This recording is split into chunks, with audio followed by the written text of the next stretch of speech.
மயிலாடுதுறையில் ஒருங்கிணைந்த நீதிமன்றங்களுக்கான 1000 வழக்கறிஞர்கள் சங்க தேர்தல் வாக்குகள் எண்ணப்பட்டு முடிவுகள் அறிவிக்கப்பட்டன. வெற்றி பெற்றவர்கள் இனிப்புகள் வழங்கி கொண்டாட்டத்தில் ஈடுபட்டனர்.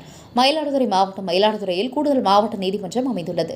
இங்கே மாவட்ட அமர்வு நீதிமன்றம் உள்ளிட்ட 8 நீதிமன்றங்கள் செயல்பட்டு வருகிறது. ஒருங்கிணைந்த நீதிமன்றங்களுக்கான வழக்கறிஞர்கள் சங்க தேர்தல் நடைபெற்றது. 1000 வழக்கறிஞர்கள் சங்க தேர்தலில் தலைவர், செயலாளர், பொருளாளர், இணை செயலாளர், துணைத் தலைவர் ஆகிய 5 பதவிகளுக்கான தேர்தல் காலை 10 மணிக்கு துவங்கியது. இணைச் செயலாளர் மற்றும் பொருளாளர் பதவிகள் போட்டியின்றி தேர்வான நிலையில் மீதமுள்ள 3 பதவிகளுக்கு 9 பேர் போட்டியிடுகின்றனர். காலை 10 மணிக்கு துவங்கி மாலை 4 மணி வரை தேர்தல் நடைபெற்றது. 221 வழக்கறிஞர்கள் இந்த தேர்தலில் வாக்களிக்க தகுதியானவர்கள். காலை துவங்கிய வாக்குப்பதிவு விறுவிறுப்பாக நடைபெற்றது. 123 வாக்குகளை பெற்று பிரபு செயலாளராக தேர்வு செய்யப்பட்டார். மேலும் 117 வாக்குகளை பெற்று காந்தி என்பவர் வழக்கறிஞர்கள் சங்க தலைவராக தேர்ந்தெடுக்கப்பட்டார்.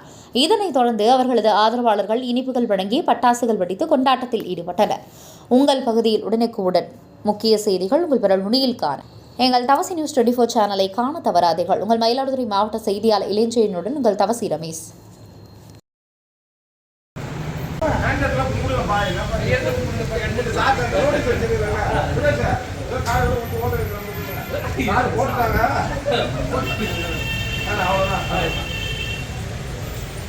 கலைஞர் விவேக்கு நல்லா இருப்பாங்க.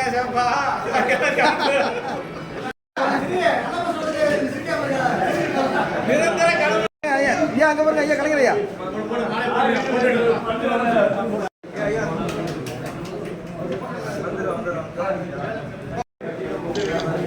சார் எங்க போறீங்க?